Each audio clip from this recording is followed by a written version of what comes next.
Assalamualaikum. Terima kasih untuk yang masih setia mengikuti edisi cerita-cerita bergambar di channel ini. Saya mengingatkan lagi untuk teman-teman yang belum subscribe, silahkan klik tombol subscribe-nya dan hidupkan loncengnya agar tak ketinggalan video-video baru di channel ini. Oke, langsung saja, tanpa berlama-lama lagi, saya akan menyajikan sebuah cerita, yaitu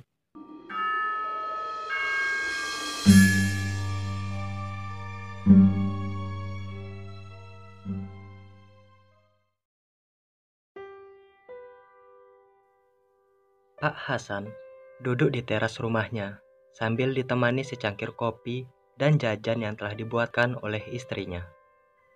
Beberapa saat kemudian, sang istri datang dan menemani Pak Hasan. Sesekali mereka berdua bercanda dan diiringi tawa-tawa kecil dari mereka.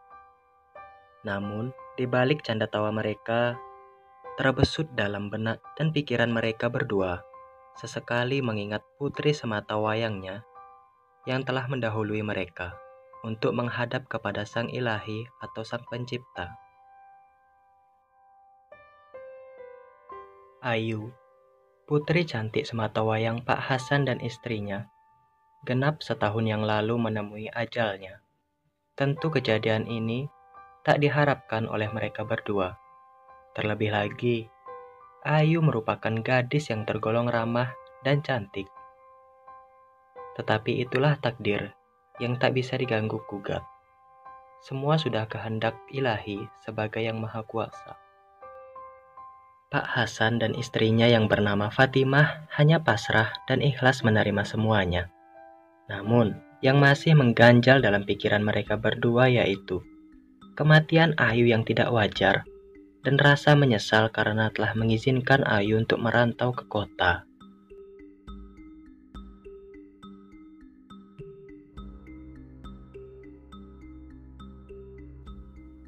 Selepas lulus dari jenjang sekolah menengah atas, Ayu bingung untuk memulai mencari pekerjaan. Di desanya, pekerjaan yang ada untuk wanita hanyalah bertani dan buruh serabutan. Tentu pekerjaan-pekerjaan itu tak diinginkan oleh Ayu, karena Ayu sadar orang tuanya tak maju-maju dan minim penghasilan dengan pekerjaan seperti itu. Oleh karenanya, timbul hasrat Ayu untuk mencoba peruntungan di kota yang jaraknya cukup jauh dari desanya. Dengan berbekal ijazah, Ayu mencoba menghubungi lewat telepon teman satu sekolahnya yang telah pergi ke kota lebih dulu darinya. Dari percakapan mereka, teman Ayu yang bernama Rani menawarkan Ayu untuk bekerja di salah satu rumah makan tempatnya bekerja. Tentu Ayu tak menolak tawaran temannya itu. Lalu Ayu menutup telepon dan bergegas menemui ibunya yang masih bekerja di ladang. Sesampainya di ladang, Ayu mengutarakan niatnya untuk merantau ke kota kepada ibunya. Namun, tampak raut wajah tak setuju dari ibunya. Alasan ibu Ayu tak setuju karena di kota tak ada sanak saudara. Oleh karena itu, ibunya tak setuju. Namun Ayu bersikukuh dan menjelaskan lagi kalau dia mempunyai teman dekat bernama Rani yang sudah bekerja di kota. Sejenak Fatimah berpikir panjang, lalu pergi meninggalkan Ayu untuk menghampiri Pak Hasan, suaminya. Ayu pun terlihat sedikit kesal dan memilih untuk duduk di pinggir sawah. Tak berselang lama, Pak Hasan dan Fatimah menghampiri Ayu sembari berkata, "Berapa biaya yang kamu butuhkan untuk menuju kota? Bapak akan mengizinkan kamu pergi." Dengan wajah seakan tak percaya, Ayu berkata jikalau ia hanya butuh 2 juta sebagai bekal awal. Ayu pun gembira dan berterima kasih kepada ayah dan ibunya. Tak luput, Fatimah berpesan kepada Ayu untuk selalu hati-hati dan dekatkan diri kepada Yang Maha Kuasa agar diberi kemudahan dan pertolongan. Ayu mengangguk dan berjalan pergi meninggalkan mereka berdua.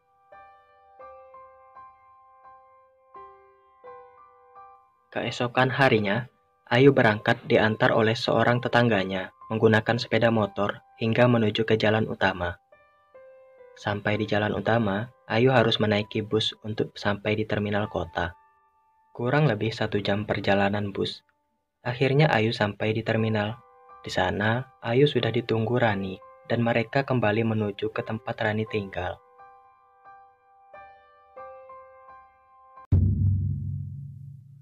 Hingga tibalah mereka di sebuah kos-kosan 2 lantai yang berjumlah 13 kamar, yang masing-masing kamarnya ternyata sudah terisi, termasuk kamar Rani.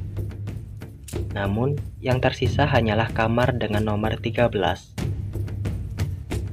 Tak berselang lama, Ayu disambut oleh sang empunya kos-kosan, yang merupakan seorang ibu-ibu dengan wajah datar tanpa banyak bicara yang bernama Bu Rena.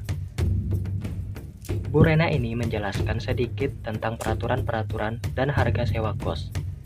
Lalu, Bu Rena juga berkata, kadang di waktu-waktu yang tak terduga, lampu di kos-kosan itu padam. Dimohon jangan panik, apalagi sampai teriak-teriak. Jelas Bu Rena. Lalu pergi meninggalkan Ayu dan Rani.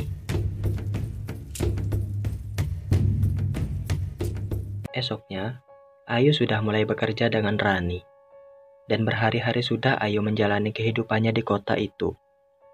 Namun, sejak berhari-hari itu pula, Ayu merasakan keanehan-keanehan di kamar kosnya.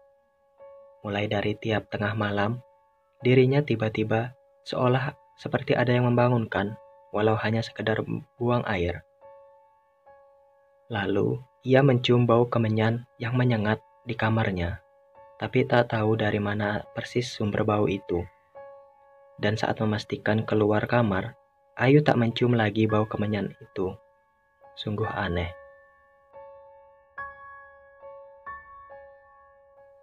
Hal ganjil lainnya yang juga Ayu rasakan adalah saat pulang kerja di sore hari. Di dalam kamarnya, ia selalu dikagetkan dengan adanya kucing hitam yang tidur di atas kasurnya.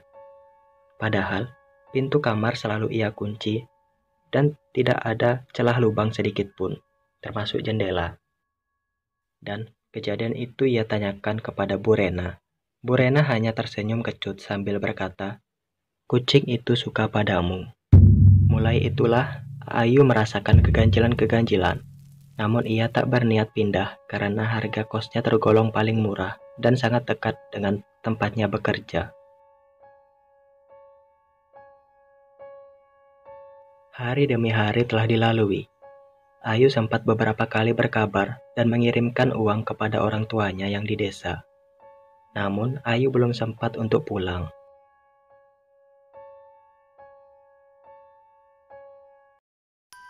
Hingga pada suatu hari, saat bulan purnama, Ayu baru pulang setelah lembur sekitar pukul 10 malam. Karena dirinya merasa lelah, Ayu langsung tertidur dan tepat tengah malam, lehernya terasa sakit hingga ia terbangun dari tidurnya, namun tak sanggup untuk berdiri. Sakit yang amat sangat hingga ia seakan tak sanggup untuk bernapas. Lalu, tak berselang lama, akhirnya Ayu tewas dalam keadaan yang tragis. Esok harinya, Rani yang menyadari Ayu tak kerja, mencoba mengecek ke kamar Ayu. Saat sudah berada di kamar Ayu, alangkah terkejutnya Rani saat melihat Ayu dalam keadaan tergantung seperti orang yang gantung diri. Sontak kos-kosan itu mendadak ramai dan dibatasi garis polisi. Lalu jenazah Ayu diamankan dan dibawa ke kampung halamannya untuk segera dikuburkan. Orang tua Ayu yang mendengar berita itu tak kuasa menahan tangis dan masih tak percaya dengan kejadian itu. Di sisi lain, ternyata Bu Rena, sang pemilik kos tersebut, adalah seorang dukun yang telah menjadikan Ayu sebagai tumbal pesugihan. Dan kamar nomor 13 sengaja khusus dibuatkan Bu Rena untuk dijadikan eksekusi tumbal. Tak heran jika Ayu sering mendapatkan keanehan-keanehan di kamar tersebut. Di desa, selepas jenazah Ayu dikebumikan, seluruh orang kembali ke rumah masing-masing, termasuk Pak Hasan dan Fatimah yang masih dalam suasana haru. Setibanya di rumah, mereka disambut oleh kehadiran kucing hitam persis berada di depan pintu, seolah menunggu kehadiran mereka. Saat didekati, kucing itu lari menjauh. Lalu Fatimah pun masuk ke rumah dan hendak ke kamar Ayu.